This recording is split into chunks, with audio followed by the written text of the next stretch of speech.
प्रश्न कल जिस अंत में जिस प्रश्न का हम चर्चा कर रहे थे वो था आत्मा सर्वव्यापक, लेकिन जड़ शरीर में आत्मा का सर्वव्यापकता की दर्शन कैसे करें। इसी शरीर में ही आत्मदर्शन होगा और कहीं नहीं, और शरीर रहते हुए ही आत्मदर्शन होगा। और आत्मदर्शन तीसरा पॉइंट है कि शरीर जड़ ये समझ करके आत्मदर्शन नहीं होता है। आरंभ में हम कहते हैं शरीर जड़ है, लेकिन ये आत्मानुभूति जब होता है शरीर भाव नहीं होता है। शरीर भाव रह करके सर्वात्म भाव की अनुभूति कभी नहीं हो सकता है, कभी नहीं। शरीर भाव मतलब क्या? आप बोलोगे शरीर भाव रहे और सर्वात्मा भाव रहे, बिल्कुल दोनों अपोजिट है ना? नहीं, शरीर मतलब जो हर क्षण सीरियमान नष्ट होता है, और सर्वात्मा भाव जो नष्ट नहीं होता है, सर्वव्याप्य है। शरीर जो सर्वव्याप्य नहीं है,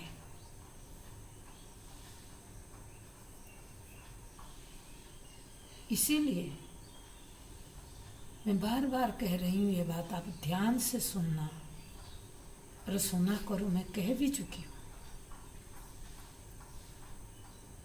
अब लोगों का श्रवण में ध्यान का कमी है।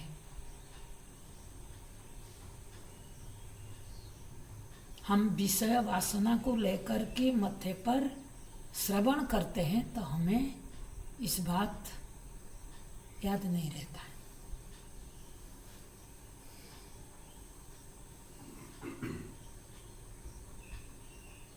तो शरीर भाव रहते हुए कभी आत्मानुभूति हो नहीं सकता है। जब कहा गया निधिध्यासन आत्मानुभूति, उसमें उसका परिणाम क्या कहा गया? विपरीत भावना की निवृत्ति। विपरीत भाव क्या है? देह भाव है। आत्मभाव का विपरीत भाव है देह भाव है। तो जब आत्मभाव, मैंने जैसे कही कि जब प्रकाश तब अंधकार देख नहीं सकते है ना? नहीं है। तो ये देह भाव ही, भाव में कह रही हूं कथा, देह भाव ही आत्मदर्शन में प्रतिबंध है। और आत्मा का दर्शन जब भी होगा, एक देहस्थ नहीं होगा, सर्वात्मा भाव में होगा। माने सर्वत्र उसको दर्शन करोगे।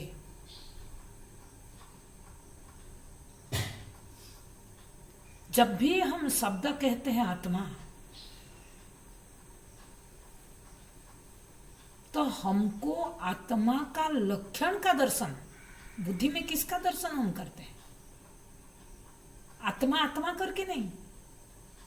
जब हम सोचते हैं आत्मा, तब हमारा बुद्धि में सच्चिदानंद लक्षण सर्वव्यापक इस रूप में प्रकट होता है। और तो किसी रूप में आत्मा का और कोई रूप ही नहीं है। हमारा ये भ्रम था कि देह को हमने आत्मा मान रहे थे, देह धर्म को आत्मा मान रहे थे। उस संदेह जब निवृत्ति हो जाता है, और ये देह भाव भी कहाँ है? देह में नहीं, देह भाव बुद्धि में है। इसीलिए प्रतिबंध देह भाव बुद्धि में पड़ा है। बुद्धि से देह भाव हट जाने से आत्म भाव की दर्शन है। और दर्शन माने समझ। ये समझ प्राप्त, जैसे मैंने कल कह रही थी, आपके आंख के सामने सूर्य की उदयास्त देखा जाने पर भी आप उसी समय जानते हैं सूर्य की उदयास्त नहीं होता है।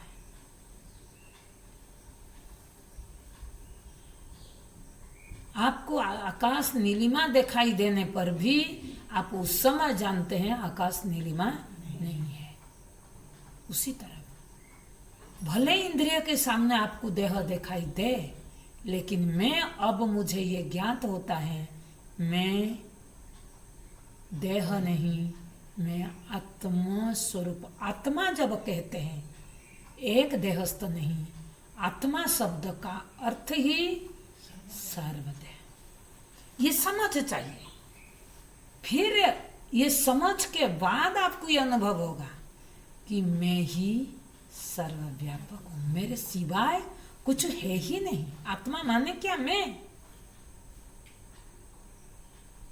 इसके सिवाय और कुछ है ही नहीं। कहाँ देह?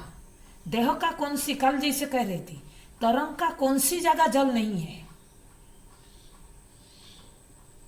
तरंग का अंदर भी जल, बाहर भी जल, दो तरंग के बीच में भी जल। आत्मा भी, देह के अंदर भी आत्मा, देह के बाहर भी आत्मा, देह के बीच में भी आत्मा, दो देह के बीच में भी आत्मा, देह की आश्रय भी आत्मा, ऊपर भी नीचे भी। तो फिर आत्मा के सिवा जब कुछ नहीं है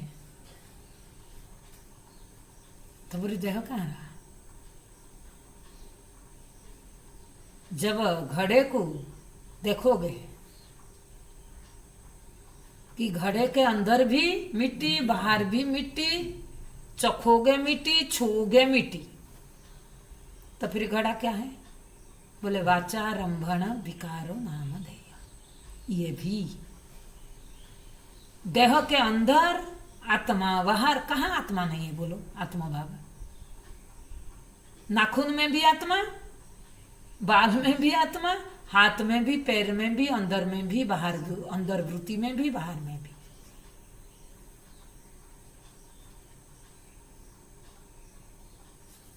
तो फिर देह क्या है? बुद्धि क्या कहेगा? अब बोलेगा वाचारंभण विकारो नामधेय। देह मतलब एक नाम है, एक रूप है। वो नाम के कारण एक रूप दिया, वो क्या है? वाणी का विलास है। आत्मा को ही अज्ञान के कारण हम देह मान के बैठे थे। वही आत्मा देह रूप में दिख रहा था। हमको ये बुद्धि ग्रहण नहीं करता है। क्यों? आत्मा सूक्ष्म है, देह स्थूल है। तो लोगों के अंदर ये रहता है एक भावना, स्थूल में सूक्ष्म आश्रित है। और एक सूक्ष्म चीज जो इंद्रिय गोचर, वो इंद्रिय गोचर कैसे होगा? आज हम मुझे बताओ, आकाश इंद्रिय गोचर है? मन गोचर, सॉरी, आंख के सामने है, देख सकते हैं? नहीं। पांचों इंद्रियों के सामने आकाश दिखाई नहीं देता है, लेकिन फिर भी आप क्या कहते हैं? मैंने आंख में आकाश देखा, आकाश नीलिमा दिख रहा है। आंख में जो आंख का विषय नहीं है, उसको जब आंख में देखोगे वो सही दिखेगा या गलत दिखेगा? उसी तरह आत्मा जो इंद्रिय गोचर नहीं है, जब वो इंद्रिय गोचर दिखेगा, आप देखोगे, वो आपको सही दिखेगा या उल्टा दिखेगा? उल्टा दिखेगा। तो उसको अगर आप मान लोगे ये है, आप आकाश को नीलिमा मान लिए ना, नीलिमा स्थूल आपको दिख रहे हैं ना, इंद्रिय गोचर दिख रहा है। मैं बोलो जाओ, आकाश अगर नीलिमा है, वो नीलिमा को ला करके रखो। आप भी देह की ला करके रख सकते हैं। यहां का क्या है? बुद्धि का। बुद्धि में आप कहीं भी किसी भी प्रकार देह को सिद्धि कर सकते हैं, ये कह सकते हैं ये देह है, ऐसा है, कह सकते हैं। जो हर क्षण गंधर्व नगरी में आपको दिख रहा है, गंधर्व नगरी, मैं बोलूंगी वो नगर को उठा करके ला सकते हैं। देह भी दिख रहा है। देह को खोज जब करोगे तब देह रूप में कोई चीज, कोई वस्तु प्राप्त नहीं होगा। ये सब जब आप समझ जाओगे तब सर्वात्म भाव की अनुभूति करोगे।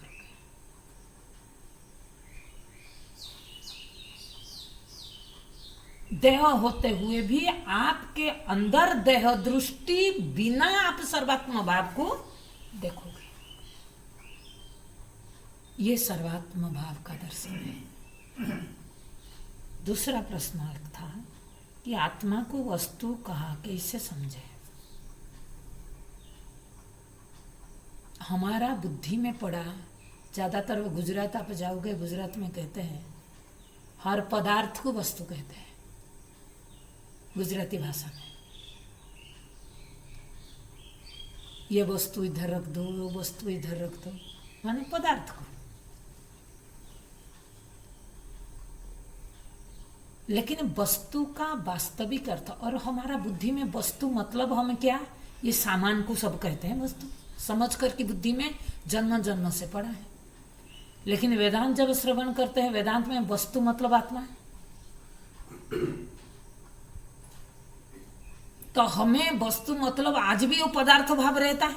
आत्मा एक पदार्थ क्या, देह के अंदर वो पदार्थ जिसको वस्तु का, ऐसा नहीं। मैंने इसीलिए कहती हूं वेदांत अर्थ का प्रकट करता है, शब्द को नहीं।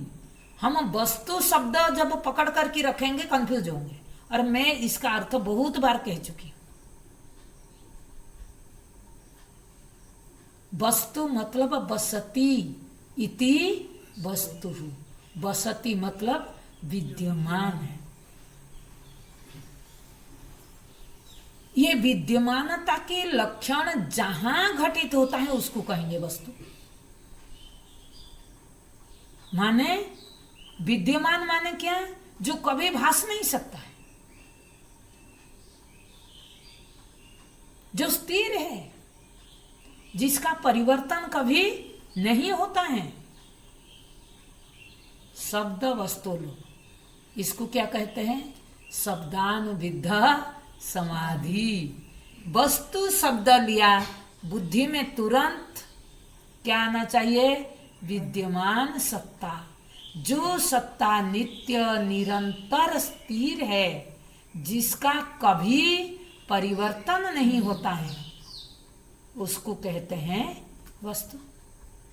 ये लक्षण, हमें अर्थ पता चल गया लक्षण का अर्थ। अब हम खोज करेंगे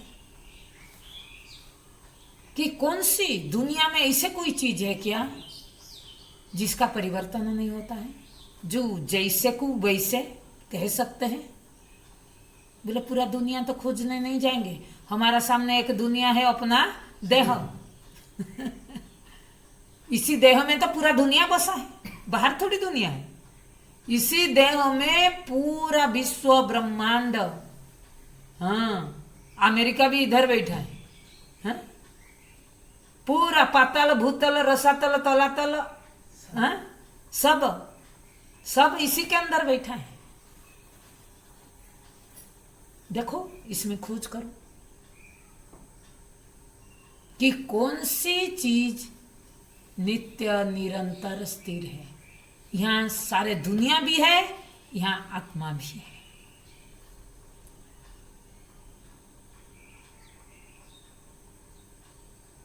इसीलिए यहां जब खोज करते हैं हम कि कौन सी वस्तु स्थिर है, पाताल भूतल रसातल तलातल किसी भी स्थिर नहीं है ना। नहीं,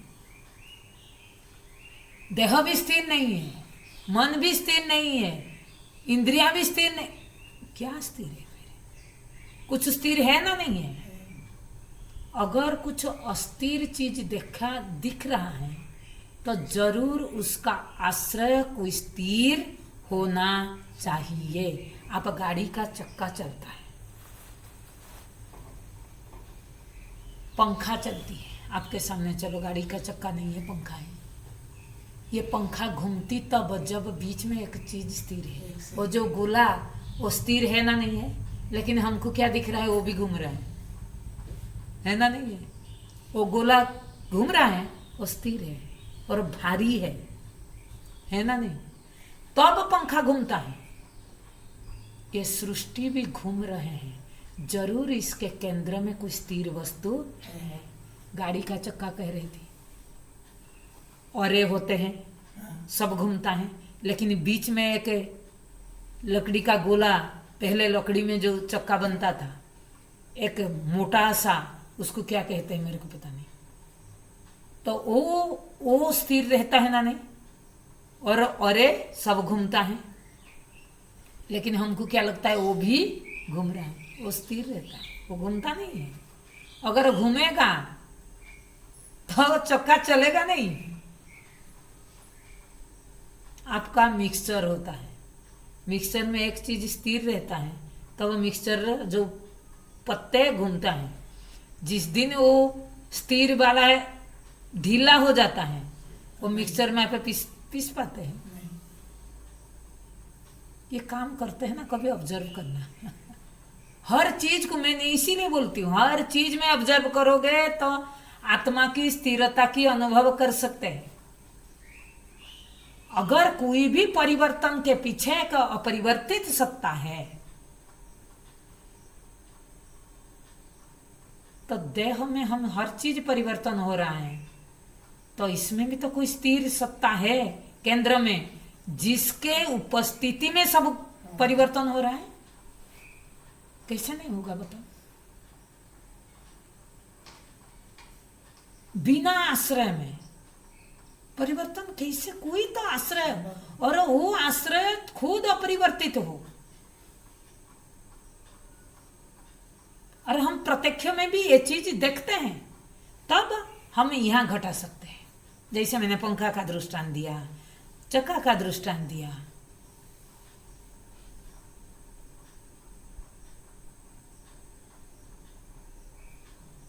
उसी तरह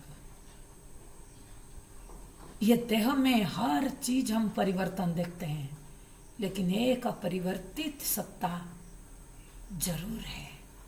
अनुमान करना चाहिए। जैसे मैंने बोली क्या कि हम रास्ता में जा रहे हैं, धुआं देख रहे हैं पहाड़ के ऊपर, तो किसी ने कहा वहां आगे है। धुआं को देख कर के क्या कहा? आगे। तो सामने वाला पूछा तेरे को कैसे, आग तो दिख नहीं रहे, तू कैसे कह सकता है आगे? जिसने प्रत्यक्ष में कभी देखा कि जहां धुआं है वहां आग ही रहता है, वो अनुमान कर सकता है। हमें भी जो प्रत्यक्ष में ये कभी अनुभव किया हो कि कोई परिवर्तन सत्ता के पीछे जरूर कोई अपरिवर्तित सत्ता है, नहीं तो परिवर्तन संभव नहीं है, तो वो भी यहां भी देखेगा। देह में अगर परिवर्तन हो रहा है तो जरूर वहां कोई अपरिवर्तित सत्ता है। वो कौन है? वो जब देखता है मैं हूं। मैंने कई बार इसे बताया, मैं करता हूं, मैं भोगता हूं। हम वाक्य करते हैं, मैं घर जा रहा हूं, मैं घर से आ रहा हूं। सब बात हमने बीच में परिवर्तन हुआ, लेकिन एक चीज जो परिवर्तन नहीं हुआ, क्या? मैं हूं। मैं करता हूं, सब में हूं। कर्ता बदल गया, भोक्ता बदल गया, लेकिन अहम और ओ अहं क्या है? हमने कहा था दृग् दृश्य विवेक में, अहंकार है जो जब से ये शरीर उसके साथ सहज रूप से लगा हुआ है। लेकिन हमारा जो सत्ता है वो क्या है? है, ये है, वो है। मैंने बोली हर चीज को है हटा दो, आप कह सकते हैं ये कुर्सी, कुर्सी है, पत्थर है, वो है रहता है, कुर्सी बदल करके वृत्ति में पत्थर आ जाता है, पत्थर बदल करके घर आ जाता है, लेकिन है बदलता है क्या? तो ये सबका आश्रय कौन है? है स्थिर है ना नहीं है? और सारे वृत्ति अस्थिर है। उसी तरह मैं अपने आप में जितना आरोप कर रहा हूं उसका जो अधिष्ठान है कौन है? उसी हूं के ऊपर कर्ता भोक्ता पिता माता सब कुछ आरोप हो रहा है, इसमें परिवर्तन हो रहा है। तो हमें भी जानना चाहिए अगर ये सब परिवर्तन हो रहा है, ये परिवर्तन के पीछे जो है वही वास्तविक अहं सत्ता है, और उसका कभी परिवर्तन नहीं होता है। इसीलिए आत्मा को वस्तु कहा जाता है। विद्यमान होने के नाते, अपरिवर्तित होने के नाते उसको वस्तु कहते हैं। लेकिन वस्तु शब्द का अर्थ नहीं है पदार्थ जो दुनिया में आप सामान, उसका हमारा बुद्धि में पड़ा है, इसीलिए हम कंफ्यूज होंगे। इसीलिए मैं बार बार क्या कह रही हूं, अर्थ नहीं जानोगे तो कंफ्यूज होगा। आगे किसी ने पूछा था, मैंने कई बार प्रौढ़ वेदांत का बात उठाती हूँ ना, हम जब अपने आप को वेदांतिक कहते हैं, हमको ये जानना चाहिए वेदांत में प्रवेश करने के लिए जिस ग्रंथों का आश्रय लिया जाता है उसको कहते हैं प्रस्थान। प्रस्थान माने प्रकृष्ट स्थान, माने प्रकृष्ट स्थान, जहां पहुंचने के बाद कहीं जाना आना नहीं पड़ता है, वो प्रस्थान। वहां पहुंचना है, हम व्यवहार में नहीं कहते वहां आप प्रस्थान करो जाओ। तो हमें कहीं प्रस्थान करने के लिए हमको साधन का जरूरत है ना नहीं है? मेरे को यहां से कोरापुट जाना है तो मैं क्या करूं? साधन चाहिए। मेरे को कोई जब कहता है यहां से वहां प्रस्थान करो, मैं क्या खोजूंगी? अरे किस साधन से मैं जाऊं? उसी तरफ आपको जब इस मनुष्य शरीर में उपदेश किया गया कि तुम प्रस्थान करो, जीव को प्रस्थान करना है, कहां? शिव के पास। तो कहीं जाना है तो साधन तो जरूरत है। कौन सी साधन से मैं प्रस्थान करूं? बोले जो साधन है वो का नाम है उपनिषद, भगवत गीता और ब्रह्म सूत्र। इस तीनों ग्रंथ, क्योंकि ये साधन इसी गाड़ी में चढ़ कर के आप अपने लक्ष्य तक पहुंच पाओगे। क्योंकि आपका जो साध्य है, आप जहां पहुंचना है, जैसे आप स्टेशन में जाओगे, बहुत सारे ट्रेन लगा हुआ है, लेकिन आपको क्या कोरापुट से बैठकर के भुवनेश्वर जाना है, लेकिन दूसरे लाइन की भी ट्रेन लगा हुआ है। तो आप क्या करोगे?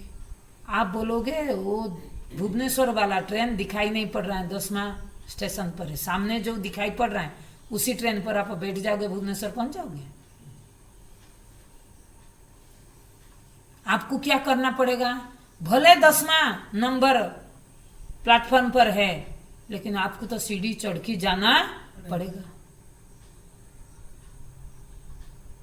और 10वां प्लेटफॉर्म पर जो ट्रेन लगा है वो आपके लिए है, तो आपको वहां बैठना पड़ेगा, तब आप अपना लक्ष्य तक पहुंचोगे। वैसे ही वेदांत ग्रंथ जिसको कहते हैं वो भगवत गीता है, वेदांत जिसको कहते हैं वो ब्रह्म सूत्र है, वेदांत जिसको कहते हैं वो उपनिषद है।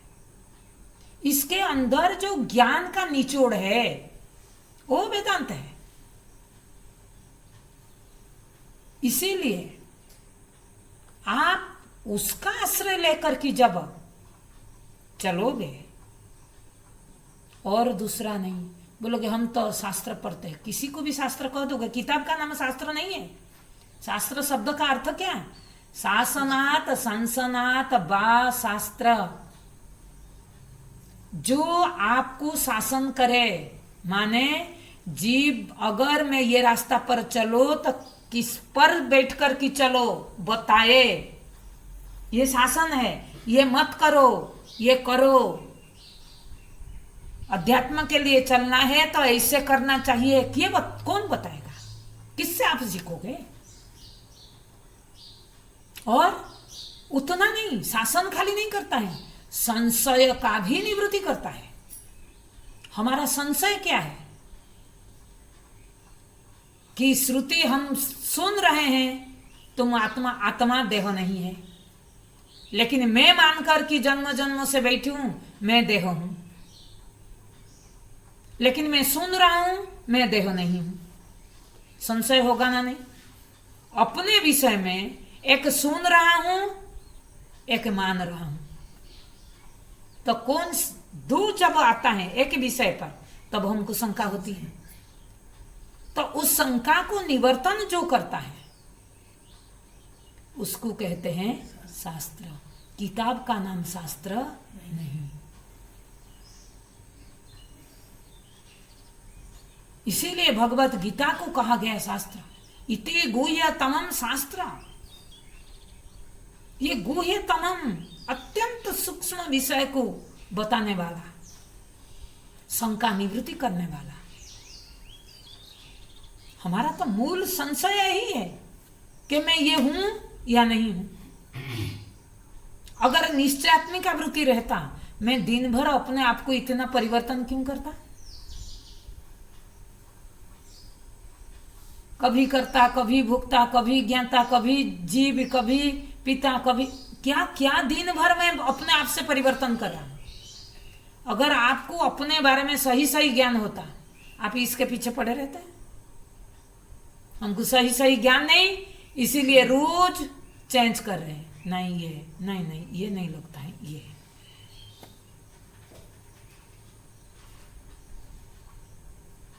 वो इसीलिए शंका है। इसी शंका को निवृत्ति करने के लिए जिस शास्त्र का आश्रय लेकर के गुरु हमारा संशय निवृत्ति करते हैं उसको कहा गया प्रस्थान। और प्रकृष्ट प्रस्थान माने जैसे हम आपने ग्रेजुएशन कर लिया, आपको तो नई टीचरशिप मिलेगा ना। बीए करने के बाद आपको टीचरशिप नहीं मिलेगा, बीएड करना पड़ेगा, है ना? नहीं माने उस जो ग्रेजुएशन आपने किया उस पर मास्टर होना पड़ेगा, ट्रेनिंग लेना पड़ेगा।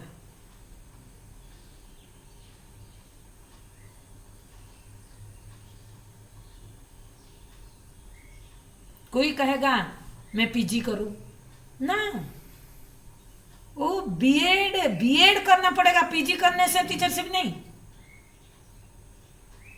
वैसे ही डिट्टो ऐसे ही आप प्रस्थान अध्ययन किए, प्रौढ़ प्रस्थान माने क्या? बीएड माने ये जो अध्ययन किया इस पर मास्टर कैसे बनोगे, ट्रेंड कैसे होंगे, उसके लिए युक्ति रूप से जो प्रस्थान हमारा है उसको कहते हैं प्रौढ़ प्रस्थान। माने इससे और एक लेवल ऊपर को, माने आप फुल ट्रेंड हो गए।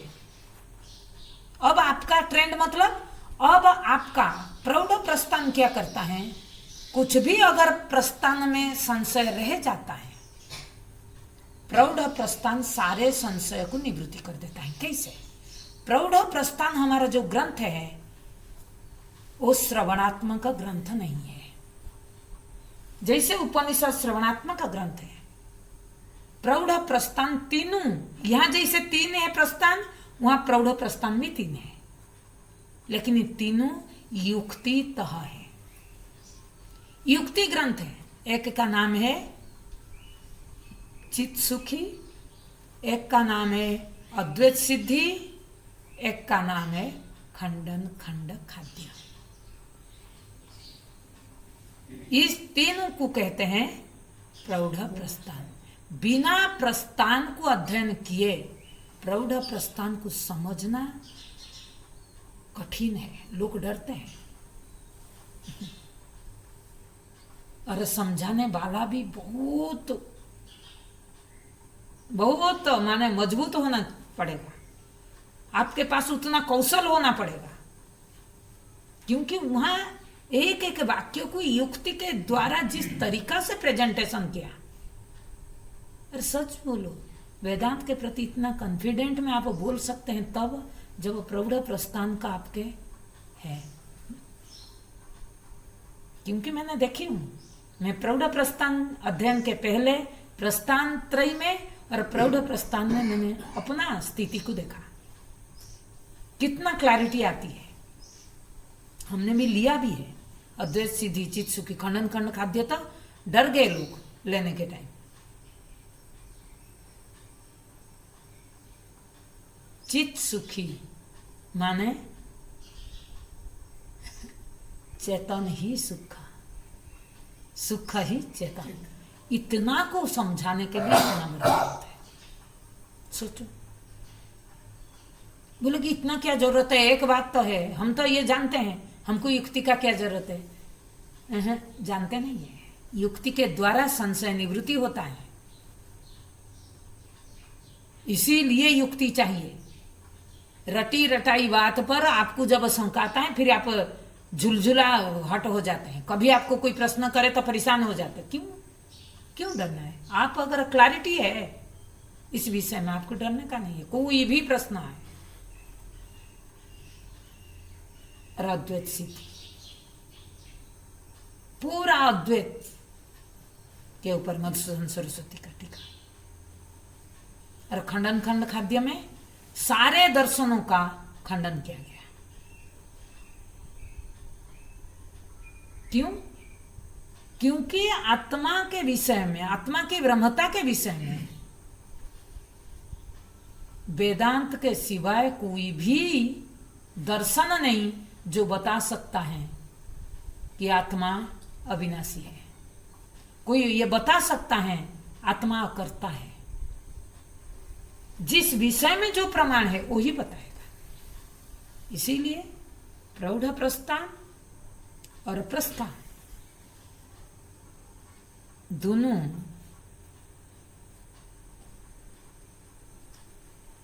जरूरत है। और मैंने कई बार प्रौढ़ प्रस्थान का विचार भी आपके सामने रखती हूँ।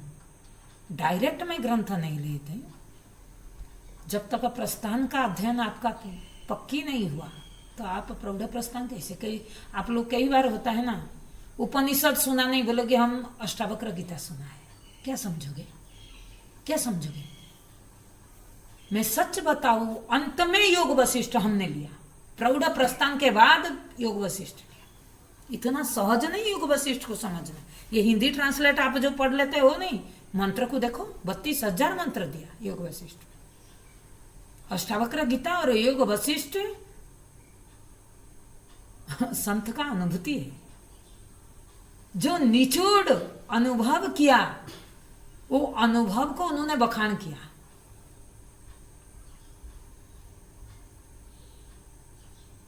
ये चीज है। इसीलिए प्रौढ़ प्रस्थान जो कहा अंतिम विवेचना, बिल्कुल अंतिम विवेचना है और वेदांत ग्रंथ है, अलग नहीं है। प्रस्थान प्रौढ़ प्रस्थान, प्रौढ़ माने मजबूत, पूरा पक्की समझ जहां प्राप्त हमको होता है, उसके बाद संशय बचा नहीं रहता है।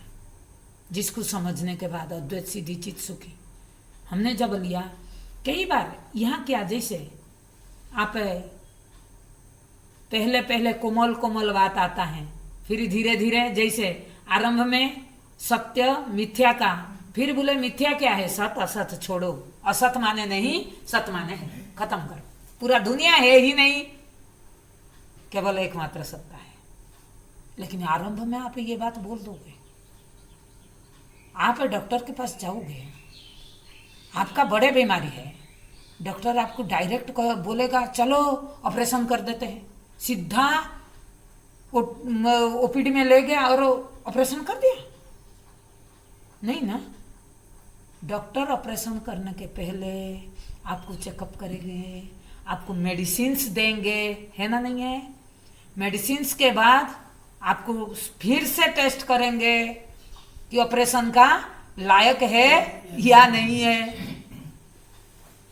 ये हमारा वेदांत में भी, ये जो हम बड़ा बीमार लेकर के बैठे हैं, अविद्या रूपी बीमार, ये छोटा मोटा नहीं है। डॉक्टर भी आपको टेस्ट करता रहता है, आपको तो दिखता नहीं है ना, डॉक्टर को तो दिखता है ना आप कहाँ बैठे हैं। आपको अब किस दवाई का जरूरत है उसको पता है,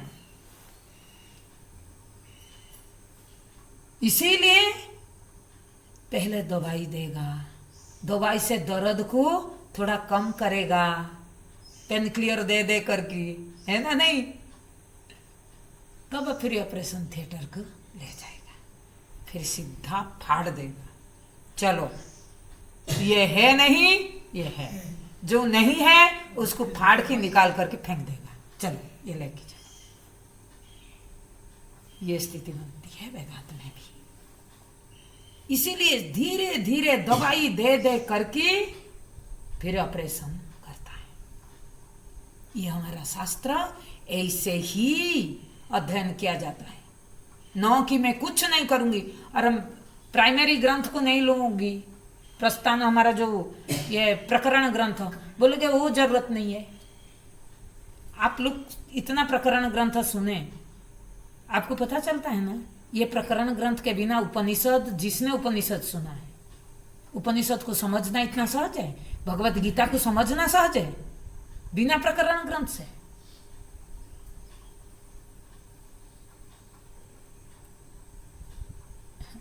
और रटी रटाई रह जाएगा, समझ हमको चाहिए। इसलिए वेदांत में जितना ग्रंथ है, आचार्य उस सबको, मैं तो ये क्लास में भी उसको अंदर घुसाती रहती हूँ, अद्वैत सिद्धि चित सुखी का सिद्धांत, युक्ति, ये इतना युक्ति कहाँ से आया? वो अद्वैत सिद्धि और चित सुखी से। बहुत सुंदर विवेचना है।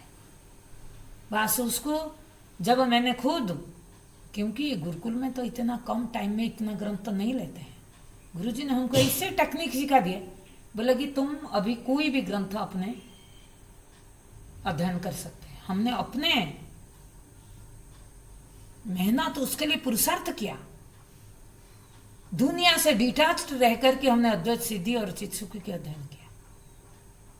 पता नहीं था दुनिया कहाँ है, क्या है, कुछ। क्योंकि युक्ति ग्रंथ जब आप लेते हैं 100% आपको अलर्ट रहना पड़ता है, तब जाकर के बात समझ आता है, नहीं तो आप उलझ जाओगे। आप तो ये छोटी छोटी चीज में उलझ जाते हैं। क्यों उलझ जाते हैं? क्योंकि हमारा बुद्धि में गंदगी भरा हुआ है, तब हमको समझ नहीं आता है ये स्थिति। तो इसीलिए वो बिल्कुल स्वीकार्य है। आगे प्रश्न है कि डेली लाइफ में ध्यान साधना कैसे करें। हम लोगों को ध्यान मतलब, हम लोगों को ये लगा चलो ध्यान करने चलते हैं। आज समाज में ध्यान के नाम पर जो ढोंग चल रहा है कि ये ध्यान है, वो ध्यान है, पहले तो शब्द का अर्थ को जानना है। ध्यान अलग चीज है, एकाग्रता अलग चीज है, धारणा अलग चीज, जिसको पतंजलि योग सूत्र के अनुसार कहते हैं धारणा। डेली लाइफ में आप ध्यान कैसे करें, जो बात आपने पूछ रहे हैं, उसका अभिप्राय होगा धारणा कैसे करें, माने चित्तवृत्ति को एकाग्र कैसे करें। ध्यान शब्द का वास्तविक अर्थ है चिंतन।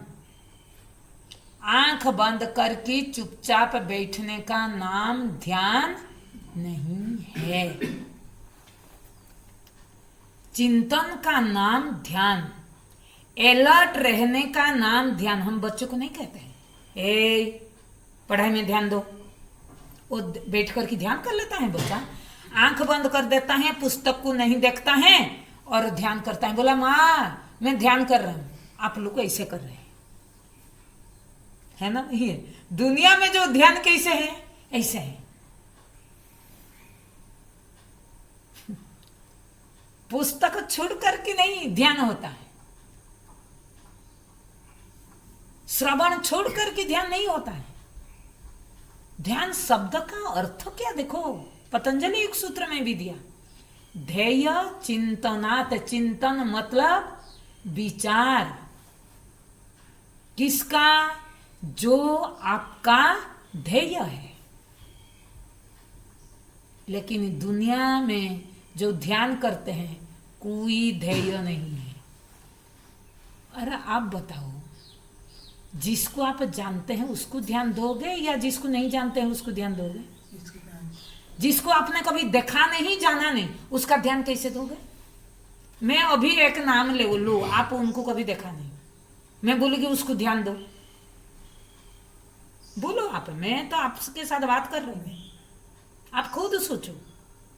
आप ध्यान अभ्यास ऐसे कर रहे हैं ना, जिसके विषय में बिल्कुल आज तक जाना नहीं और जा रहे हैं ध्यान कर। कोई बोले कि हम भगवान को ध्यान कर रहे हैं। मैंने, किसी ने मेरे को एक बार बोला, मैं बोली भगवान को बताओ भगवान कैसे हैं? ध्यान तो करते हैं, कैसे हैं भगवान?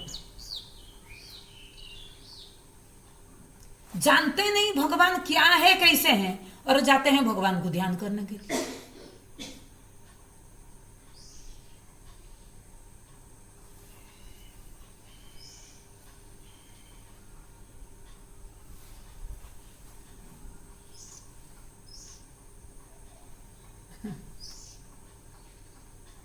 इसीलिए डेली लाइफ में जो ध्यान का बात आप पूछ रहे हैं ना, मैं आपको ये बताऊं, प्रत्येक दिन ध्यान माने चित्त वृत्ति को, आप जिसको पूछ रहे हैं, आपका प्रश्न का आधे जो है मैं उसको समझा रही हूं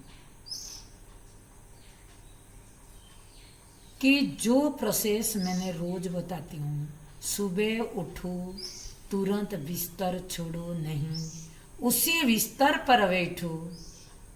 जब आप गाढ़ निद्रा से जगते हैं तुरंत विषय आता नहीं, और जैसे बैठते हैं विषय आएगा, विषय को अंदर लेने मत दो।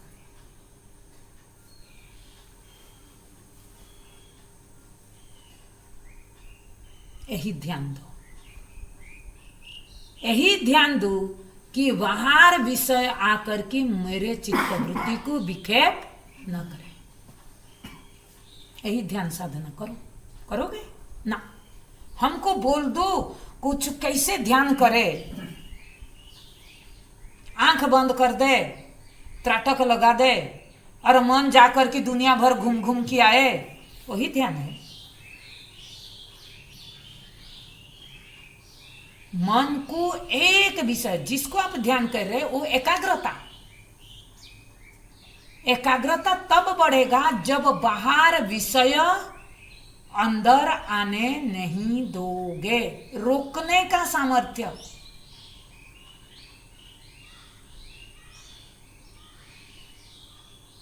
यह अभ्यास से होता है, रोजाना।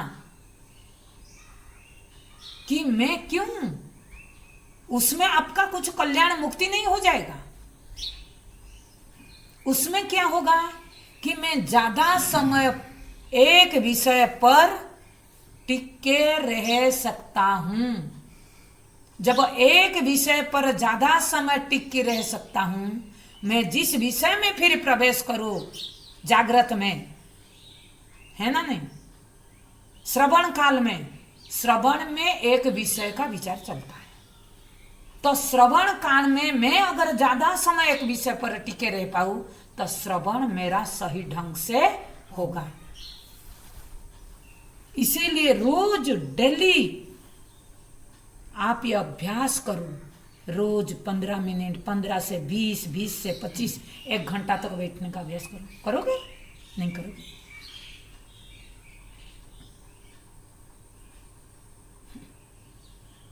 विपासना रूप करते हैं। मैंने गई थी वहां ऑब्जर्व करने के लिए, होता है यहाँ क्या, नाखून से लेकर की देह का एक जगह का तो ध्यान नहीं कराते हैं ना। देह में मन को टिकाने के लिए देह का हर अंग में मन को घुमाते हैं, मतलब देह के सिवाय बाहर विषय में मन न जाए। ये एकाग्रता का साधन है।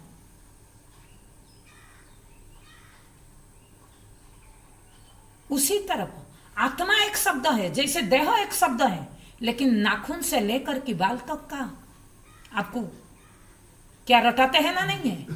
नाखून में संवेदना को देखो, बाल में देखो, घुटनों में देखो, हर जगह का नाम ले लेकर के सब में उस संवेदना को देखो। मतलब देह में वृत्ति को घुमाते हैं या पूरा शांत करके निर्विषय करके रखते हैं ना।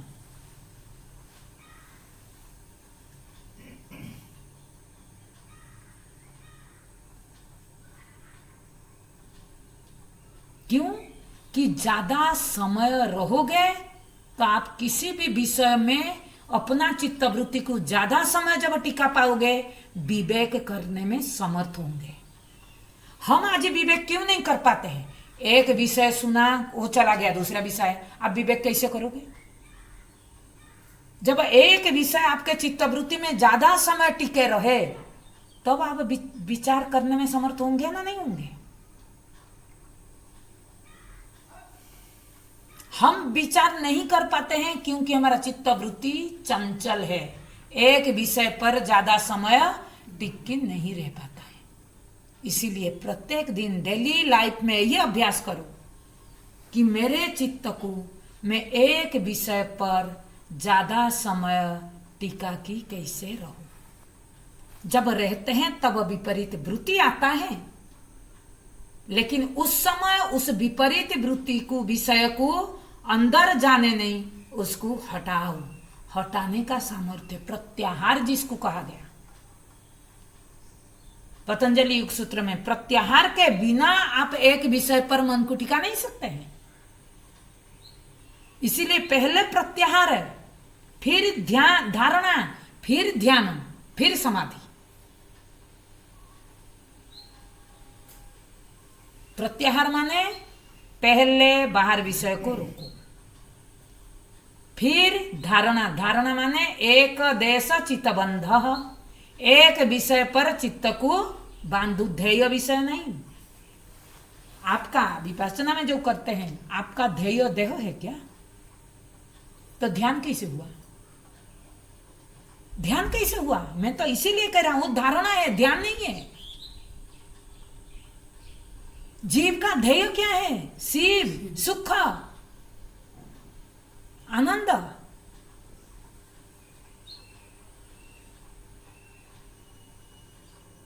इसीलिए ध्येय के बिना ध्यान शब्द का प्रयोग नहीं हो सकता है। और ध्येय भी आपको ध्येय के बारे ज्ञान हो तब ध्यान करोगे। बिना ज्ञान से ध्यान संभव नहीं है। भगवत गीता 12वां अध्याय में देखो क्या दिया, ज्ञाना ध्यान विशिष्यते दिया कि ज्ञान से ध्यान विशेष है, माने आगे पढ़ा हुआ है। तो क्या कहना चाहते हैं कि बिना ज्ञान से ध्यान नहीं हो सकता है। तो आप जो ध्यान अभ्यास करने के लिए बैठे हैं, किसका करोगे? पहले ध्येय को जानू। हमारा इसीलिए वेदांत में क्या कहा गया? श्रवण मनन निधिध्यासन। श्रवण करो, विचार करो, विचार से संशय निवृत्ति करो, फिर ध्यान करो। निधिध्यासन मतलब क्या? ध्यान। ध्यान में क्या होता है? जिस विषय, जो ध्येय के विषय में हमने श्रवण किया, उस पर हमारा निष्ठा बनता है, नितराम स्थिति, हम नित्य निरंतर उस ध्येय में बनी रहने में समर्थ होते हैं। और ये भी रोज करना पड़ेगा। श्रवण रोज करो, विवेक रोज करो, फिर निष्ठा बनेगी। निष्ठा करना नहीं पड़ता है। ध्यान करने का नाम नहीं है, सहज स्थिति है। निधि ध्यासनम, नितराम ध्यानम, निरंतर ध्यान हो, माने ध्यान सहज हो जाए। तब होगा जब आपका श्रवण मनन मजबूत होगा। श्रवण मनन मजबूत नहीं है तो ध्यान संभव नहीं है। लेकिन आपका प्रश्न का जो आधार है वो है धारणा, ध्यान नहीं। एक देश चित्तबंध, चित्त को एक विषय पर ज्यादा समय टिका कर के रखने के लिए उसके पहले आपको जाना पड़ेगा, विषय को अंदर आने न देना। देखो कैसे सीढ़ी है। विषय को तब आप अंदर नहीं दोगे जब आप विषय में दोष दर्शन करोगे। दोष दर्शन किए बिना विषय को आप रोक नहीं सकते हैं। रागास्पद अगर विषय के प्रति राग है, ऑटोमेटिक अंदर आएगा, आप रोकने में असमर्थ होगे। वैराग्य होगा तो रोक पाओगे, है ना? नहीं है, मुझे ये चाहिए नहीं, मैं क्यों अंदर लूं? इसीलिए दोष दर्शन जरूरी है, फिर प्रत्याहार, फिर धारणा, फिर ध्यान करते करते फिर समाधि स्वरूपा अवस्थान स्थिति प्राप्त होता है। यह अंतिम डेस्टिनी। ओम तत्सत। आगे बाकी रहा एक प्रश्न, प्राय 2 प्रश्न, कल उसका पूरा करेंगे, फिर अगले सप्ताह जाकर के अगर और किसी का प्रश्न है तो डाल देना। कल पूरा प्रश्नोत्तरी ये हफ्ता चला जाएगा, अगले हफ्ता से फिर ग्रंथ में प्रवेश करेंगे। ओम तत्सत। ओम पूर्णमद पूर्णमिदं पूर्णात् पूर्णमुदच्यते पूर्णस्य पूर्णमादाय